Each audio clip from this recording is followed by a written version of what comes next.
Welcome to German with Joan Berlin, and in today's lesson, we'll be doing the topic adjectives in the German language.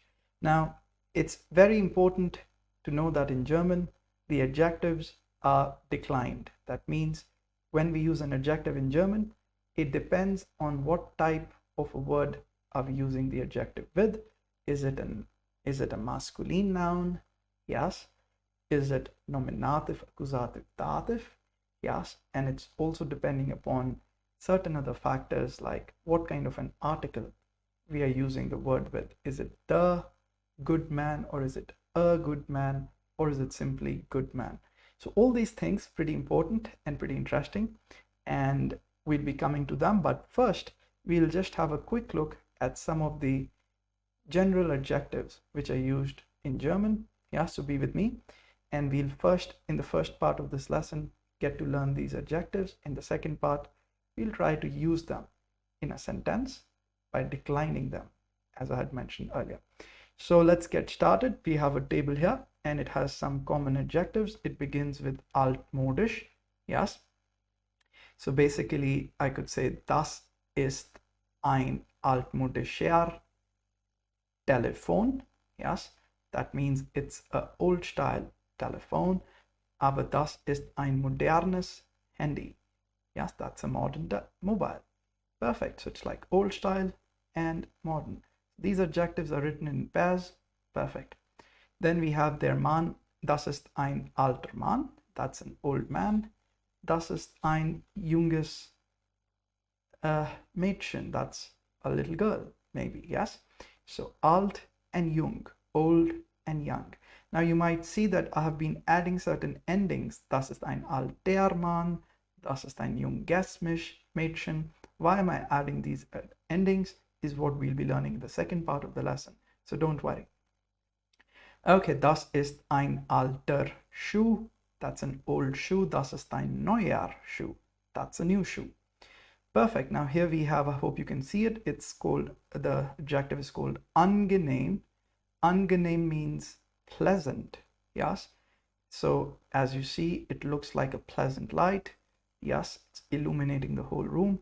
So das ist ein angenehmes Licht. It's a pleasant light. The other, it's directly focused on her face, isn't so pleasant. So das ist ein unangenehmes Licht. Unpleasant. Unangenehm. Yes.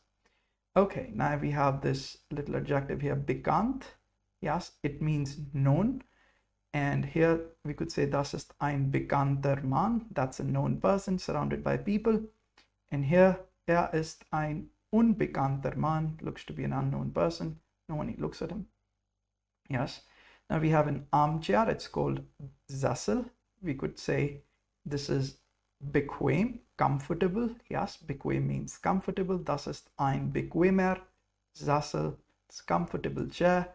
This looks to be a rickety old stool, not really comfortable. We could say das ist ein unbequemer Stuhl. It's like a chair in German, Stuhl. Perfect. Coming to the second row, we'll be doing breit und eng. These are the words for wide and narrow. So we could assume this to be a window, or it could be a gate.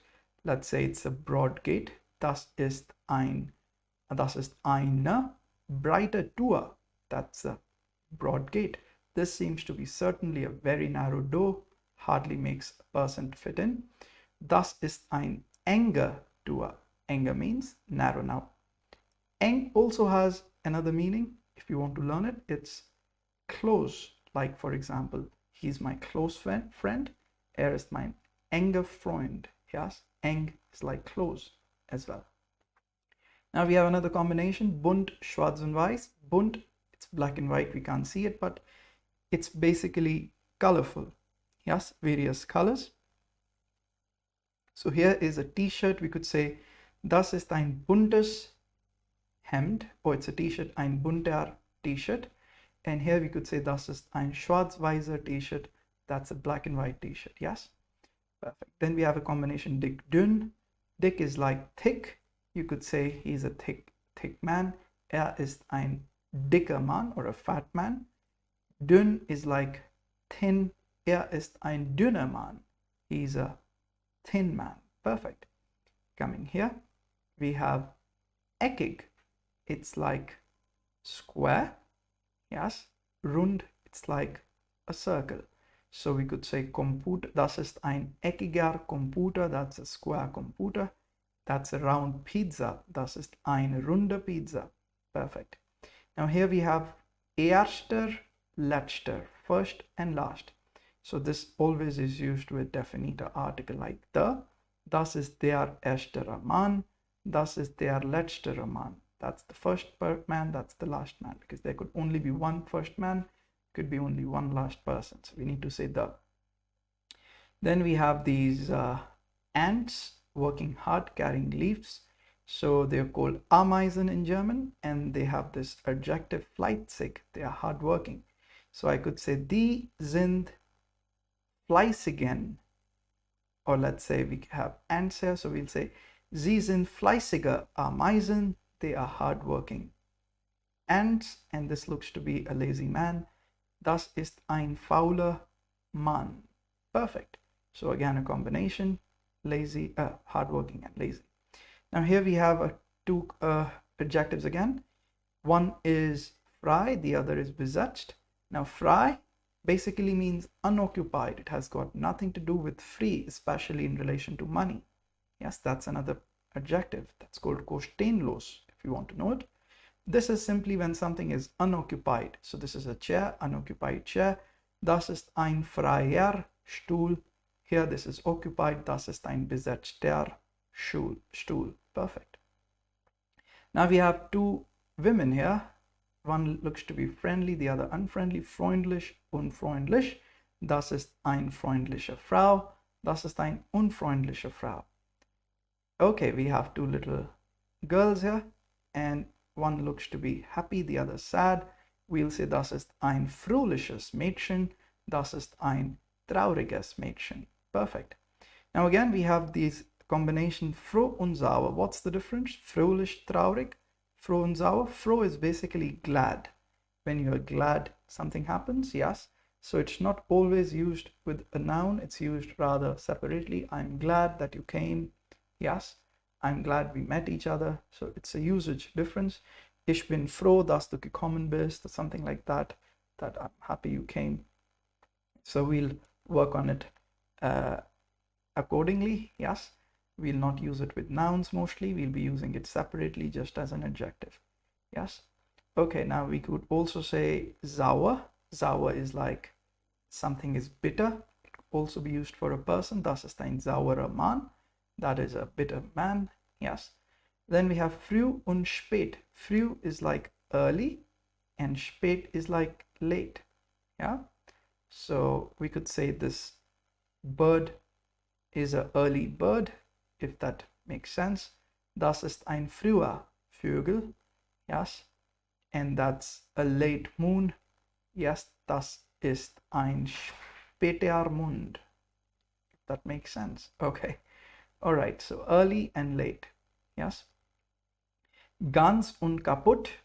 Ganz is like whole. When something is complete, you say it ganz. Kaputt is broken, incomplete, or basically broken. That will be the right translation. So here we could say das ist ein ganzer Teller. It's like a plate, complete plate. Das ist ein kaputter Teller. That's like a broken plate. All right, we have gefährlich, ungefährlich.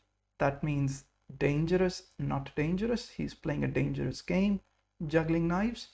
Das ist ein gefährliches Spiel, dangerous game. Playing with balls, not dangerous. So das ist ein ungefährliches Spiel, not dangerous game. Okay, what do we have here?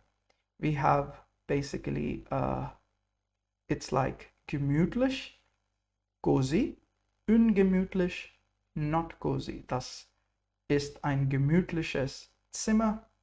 Das ist ein ungemütliches Zimmer. That's not so cozy room. Yes. So that's the difference here. Okay. And then we have gesund und krank. That's like, you could say healthy, or you could say fit, and you could say sick. So here's a fit man, seems to be eating an apple. So das ist ein gesunder Mann, das ist ein kranker Mann. Perfect. Again, we have gesund. This time it basically means healthy. Here the man was fit. Here the apple is healthy.